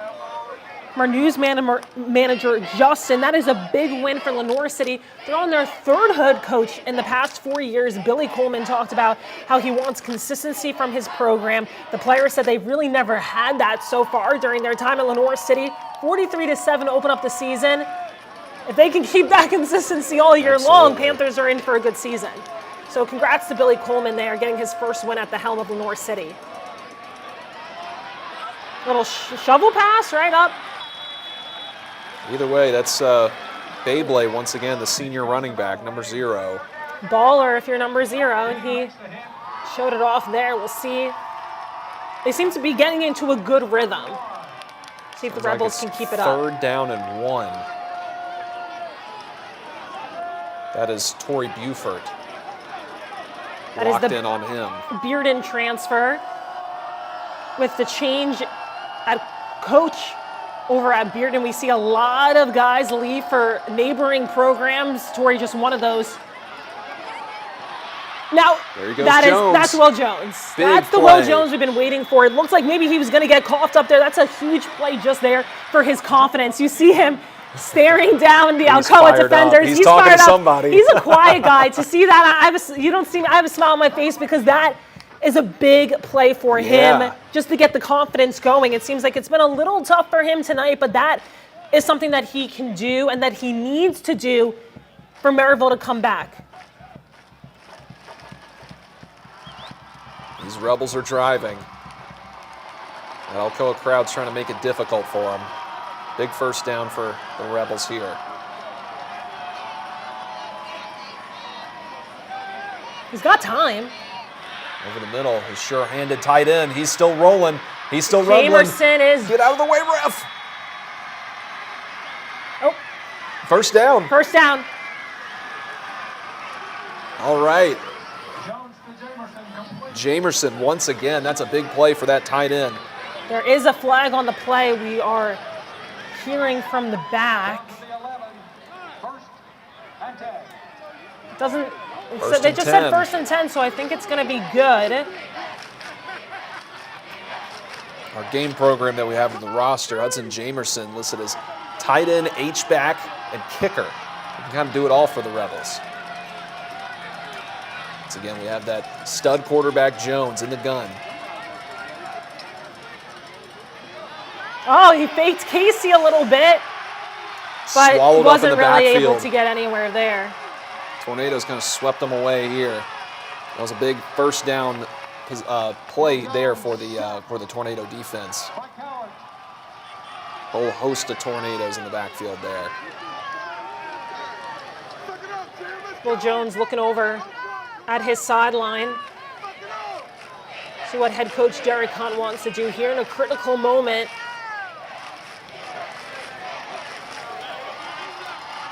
If I'm Jones, I'm looking for my tight end once again. Yeah, he's been able to find working. separation. Yeah, and he's been. Alcoa's been all over the run game. Looks like he's looking. Oh. Up the middle. Oh, that looked like. Did he lose the ball? He got it back. It looked like it was going to be a big play right up the middle. Nice quarterback draw there, but that's going to.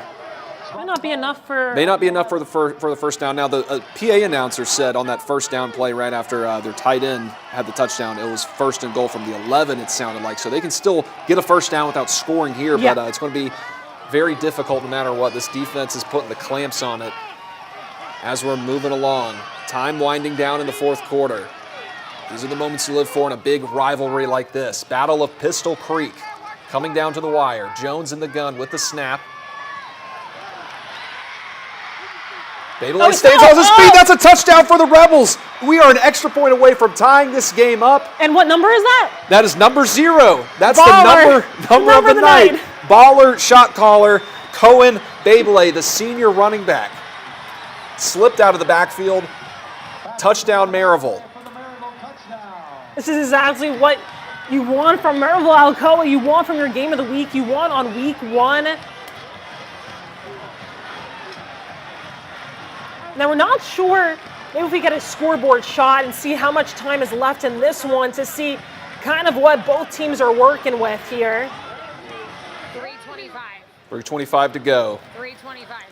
Now, we've seen that Alcoa has been able to milk the clock here. That's obviously going to be the game plan so that even if Alcoa does score, if you're Alcoa, you want to score, but you want to score slow. Yeah. That's what you want to do here with just a little over 3 minutes left in the game. While we're waiting on an extra point, we have some scores we do want to read off for you. Gatlinburg-Pittman up 23-7 on Seymour. Anderson County 18, Powell 7, and Jefferson County 27, Cott County nothing. Where's the all-important extra point here? It's a great shot of Brian Nix there talking to his team. Here's our guy Jamerson. You hear the crowd saying, block that kick. High snap. Kick is Looks good. like it's good. It does not get any better than this. No. We already said this just a moment ago, but just under 4 minutes to go here at Goddard Field. 21. Wow, this is what you live That's for. what you want. Week That's 1, what you want. first time ever for Friday Frenzy Live. This is what we're talking about here. And unfortunately, we're going to have to take a break, but there's a Yeah. little break in the action. When we come back, we'll have more from our game of the week tie game between Maryville and Alcoa at 21. We'll be right back.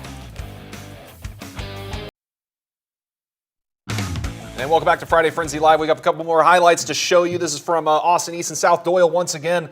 That looked like it was certainly a long pass going the other way. That was an interception, South Doyle interception. What a great play on the ball there. This is a textbook how to cover somebody. This guy needs a gold star coming up in practice. Defensive player of the week right now, but that's certainly been a tight ball game as we've been checking in on the scores around the area. We'll get you that score. Got it once again. But yeah, this is. We have another highlight from Northview and Carter. Northview trying to do what they can and score. Yeah. Any positive plays like that is golden. 1,000%, Stan. That's what you've been talking about with this game. They're gonna like watching that on film, right there. That little move, yeah, a little juke there. To knock out his teammate. He knocked him down. Juked him out of his I think shoes. 2 Carter Hornets went down on that one, but yeah, 57-19. Yeah, small dent in the scoreboard. Carter Hornets all over the Northview Cougars there. All right, back out to our game of the week. This is the one that we've all been waiting for right here. Alcoa with the ball. There's our man of the hour. Manu, our quarterbacks. Played safety last year.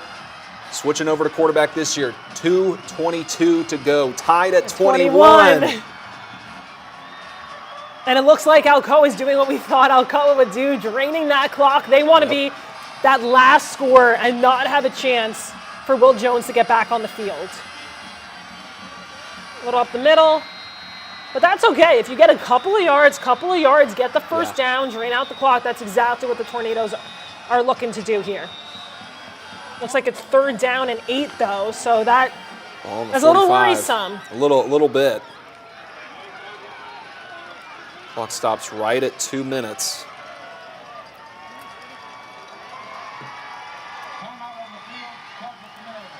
Timeout by Maryville.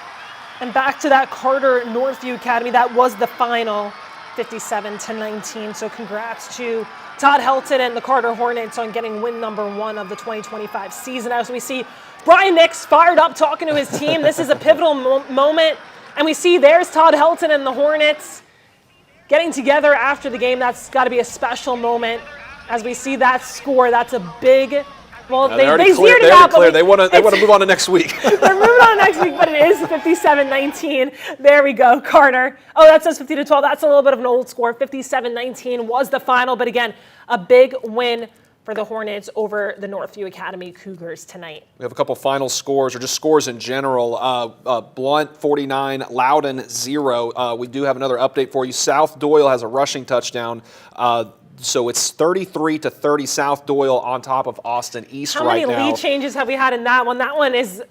The limit does not exist. 1:40 to go in the third quarter there, so we still have a whole quarter to go basically in that ball game. But that's certainly, like, if you win that first game, considering the season that South Doyle had a season ago, and Austin East as well, you got to be able to have as much momentum as you can. Yeah, we're going to go back to our game of the week now. Thomas Manu with it. Big third down. It looks like he wants to throw. Dumps it off. Caught. Making his way down inside the... Is that Jacoby Cooper? 40, it looks like, yeah, that's Jacoby Cooper. Inside the 40-yard line. There's our man Cooper once again. Giving a thumbs up. Maybe they thought they were going to take him out. He said, no, I'm staying good. in, coach. I'm He's staying good. in. First and 10 for the Tornadoes, as you just heard from our PA announcer. There's got to be 2 minutes, under 2 minutes left in the game. You're in a good position if you're Alcoa right now with the ball. Sam and I are on the edge of this desk right now. Only you could see us back at home. I'm sure you guys are on, wherever you're watching, the edge of your seat, the edge of your couch. Oh! There we go. Micah. Oh, that's not Micah Jones. That's Cooper. our guy, Cooper once again. What a run there. Loses his helmet. He faked out everyone on that one. Jacoby Cooper showing the toughness. He should turn back to coach next week. Like, you want to take me out? Well, he has to come out, unfortunately. When the helmet comes off, that's the rule across the board. He has to come out now, but that's the play that you want to see from the senior right there. Jacoby Cooper, called his name a couple of times. Looks like we have Looks like someone's down. Injured Rebel.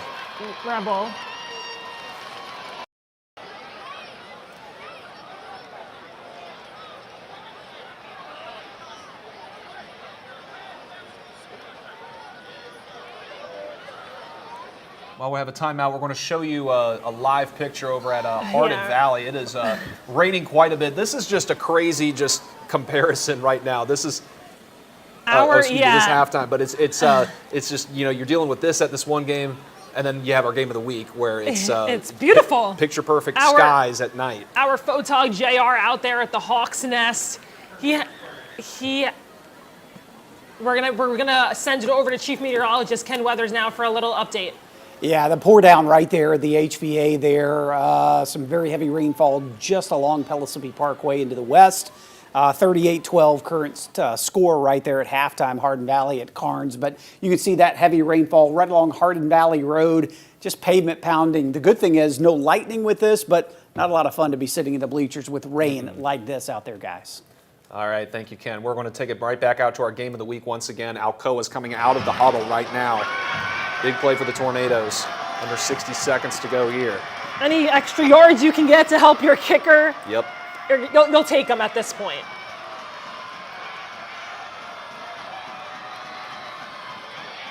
Or you'll just take a touchdown. Touchdown! Micah Jones. Who they say? Micah Jones with the touchdown. The Tornadoes take the lead. Celebrations all around. What a start to the season. We got to see if Maryville can respond. There's not a whole lot of time left, but this Alcoa defense, got to put the clamps on them one more time. Maryville's got to show that big play capability one more time, too. Yeah, we were thinking go for the field goal there and get a couple extra yards. Like Jones saw an opening, he's like, I'll just run it right in, right? 37 seconds to go. Then you worry about the time, though. So we'll see if they can tack on that extra point here. As well. He's got to be happy he's not kicking for the win, right? I'll just kick for the extra point. That's fine. Yeah. And the extra point is up and good. Our score, Alcoa 28, Maryville 21. 37 seconds to go in the fourth quarter. This is what it's all about, folks. Week one, fierce rivalry to start the season. Friday Frenzy Live. You saw offensive lineman Sam Garland and Marley Watts there having a good time, up 7, but there's still 37 seconds left on the clock. Will Jones is a veteran. He has led these late game drives. We'll see what he can do here. It might be one of the biggest moments in his career just at Maryville, just because of the importance of this game. And if he's able to take it down the field. We're just told there's a lightning delay over at Hardin Valley too, so as it just kind of shows the difference of where we're at right now. There's actually no lightning, but maybe it's just because of the rainfall. Yeah, I don't know. A rain delay. Maybe it's pouring Rain too delay. hard, Ken. Yeah, there's Weather no delay. lightning within the vicinity, so just Our to go to their producer's telling, cars.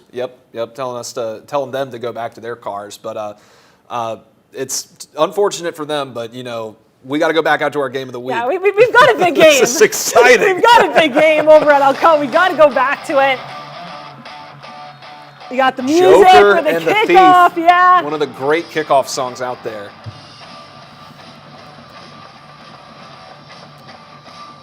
They say the Joker is a one-and-man, Sam.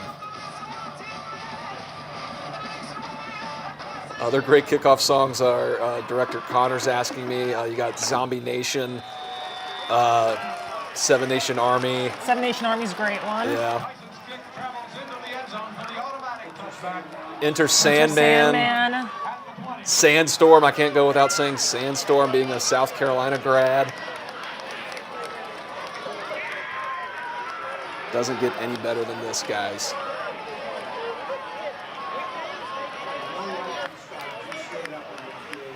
All right, Ken.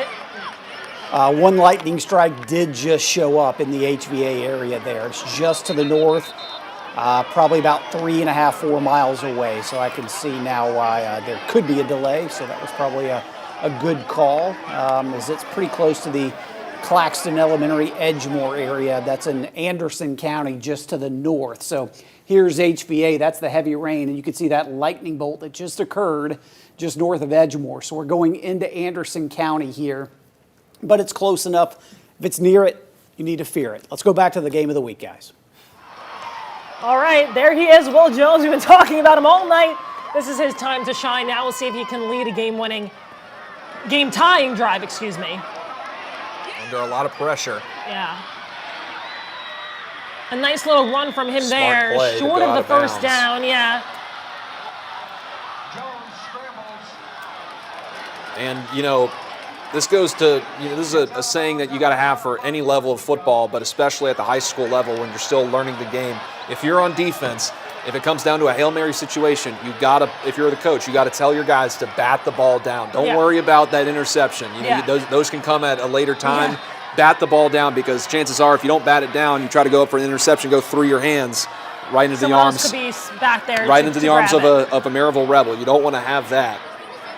But this is a very well-coached team, so that's certainly something that they've been practicing, and they'll talk to them about that if it does come to that. But running short on time here in this game. We see a lot of hand signals from Alcoa defense. You see Derek Hunt back there. Trying to think of the perfect play. That's our guy Micah Jones back there as a defensive back too. He just scored the go-ahead touchdown with 37 seconds to go. Could he stop the game-tying drive? We'll see. Oh, wouldn't that be a storyline for Mr. Jones, the junior?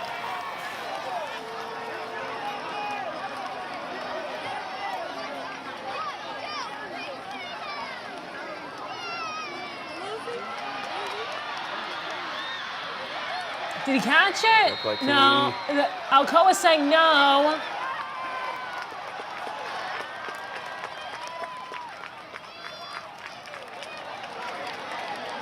Didn't look like he caught it.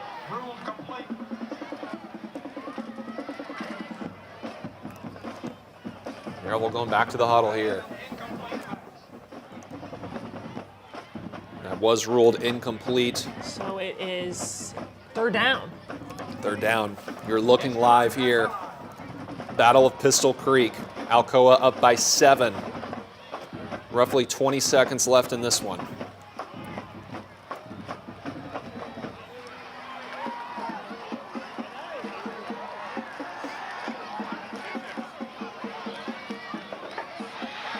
There he goes. Big play. He's still going. He's going down the sideline. He's knocked out of bounds. What a play. What a play for Torrey Buford. That's the transfer. The that we've been bearded talking about, transfer the bearded making transfer. an impact right away. We saw him do that at Bearden all the time now with Maryville trying to tie Casey's up getting this her game. workout in. Yeah. The best in the business right here. Huge first down for the Rebels. Now in plus territory. And he got out of bounds. That was big. Stopped the clock.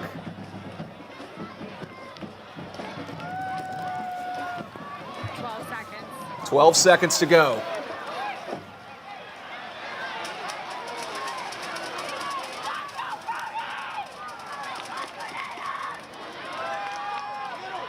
Over the middle once again.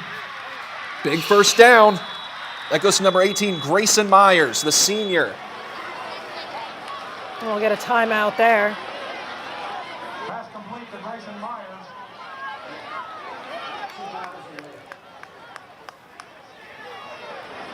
All we're waiting on this Micah game, Jones. a lightning strike happened at the Hardin Valley game, near over in that area, 2 miles away.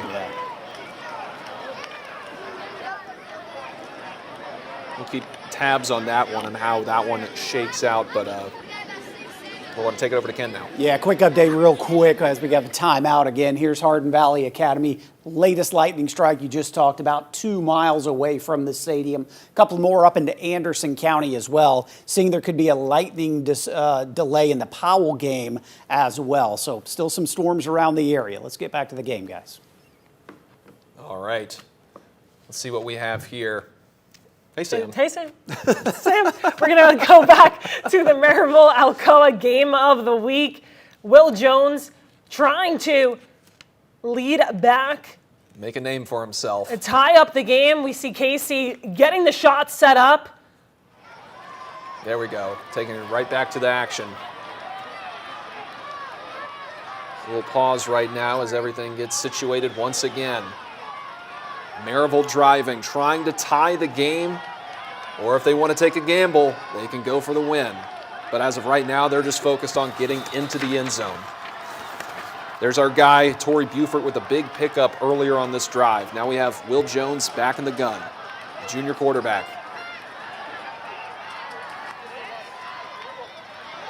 Keeps it deep. Incomplete. Incomplete. What a play on the ball. Number 3, Demori DeBose, the 5'8" junior. He's fired up.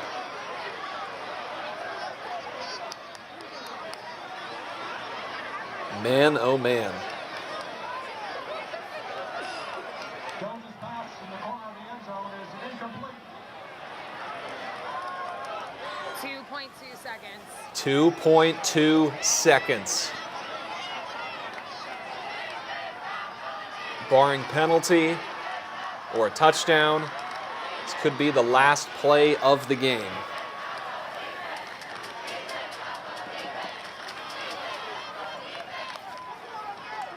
A lot riding on this one. Bragging rights for a whole other year. Alcoa trying to make their presence felt early in 4A. Replaced a lot of guys last year, but they just reload. They don't rebuild there. And it would be Alcoa's, shockingly, first win at home since 2009 against Maryville. What a stat. This Alcoa team has lost a lot on its home field to Maryville. It'd be really good. Yeah. They'd leave very happy tonight at the home of the Tornadoes after picking up a win against, looks like we're going to have a little stoppage here. Man. They're going to drag this thing out. That's what they always do. 2009. What were you doing in 2009, Sam? 2009, I was 11. Okay. Is that middle school? We're going to cut me off. Let's go back to Ken. We'll do a quick update here again. Couple of delays. The Hardin Valley Academy about 2 miles away, a lightning strike. And then Powell High School, the Anderson County game. These triangulated lightning strikes we have in portions of Anderson County between the Claxton and Edgemore area, but the closest one to HVA, right along Pellissippi Parkway, just to the west there near Solway. So heavy pavement pounding kind of rain as well over towards the Ball Camp Elementary area. crossing Pellissippi there. So heavy rain, also some lightning in the area. So 2 delays going on here, guys, at least in Knox County. And some of these were already delayed anyway. The HVA game was pushed back from earlier storms before these even popped up. All right, thank you, Ken. This is everything what we want right here. Yeah. As there's a break in the action, we'll go right back to it as soon as we can. We can kind of see it up in the corner of our studios here. It looks like they're coming right back out of the timeout here. It looks like Casey's picking back up her camera, so we're going to want to go back out to Maryville Alcoa game of the week. Like you said, this could be the last drive for Will Jones and the Rebels in this game. If you're Alcoa, you just have to knock the ball down. Don't worry about getting an interception. Just say hands up, hands up.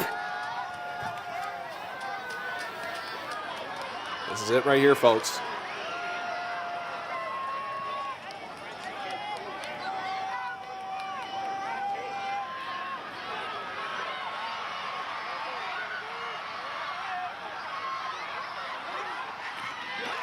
Incomplete. That'll do it. Tornadoes are going to come away with the win. The Battle of Pistol Creek belongs to the boys in maroon. That was Condis Cherry making the play. Look at the fireworks show. Look, what a scene there at Alcoa. What a way to start the season for these guys. Moving up from 3A to 4A, the 10-time defending state champions, taking on your bitter rival. Maryville's going to go home a little bit upset. Hey, listen, this is still a really good team over there for the Rebels, but it's just 2 great teams who faced off tonight. It was a great game. The big takeaway, we worried about quarterback with Alcoa losing Eli Graff. Looks like they got their new guy in Thomas Manu. He might be the man over that Alcoa. And, of course, Condis Cherry there for that game-sealing pass, deflection there, knockdown, whatever you want to call it. There's your final score, 28-21. What a game. What a way to start Friday Frenzy Live. Perfect way to start off the season, start off our new show. And the good thing is we'll be back next Friday doing this all over again. We'll have, as you see, that handshake line there. We'll have more games, more action, more scores, and of course, we'll be live bringing you all the action just like we did tonight with that great game there up until the very end. All right, I had fun. Did you? I had a great time. Let's do this again next week. Thank you so much for joining us for Friday Frenzy Live.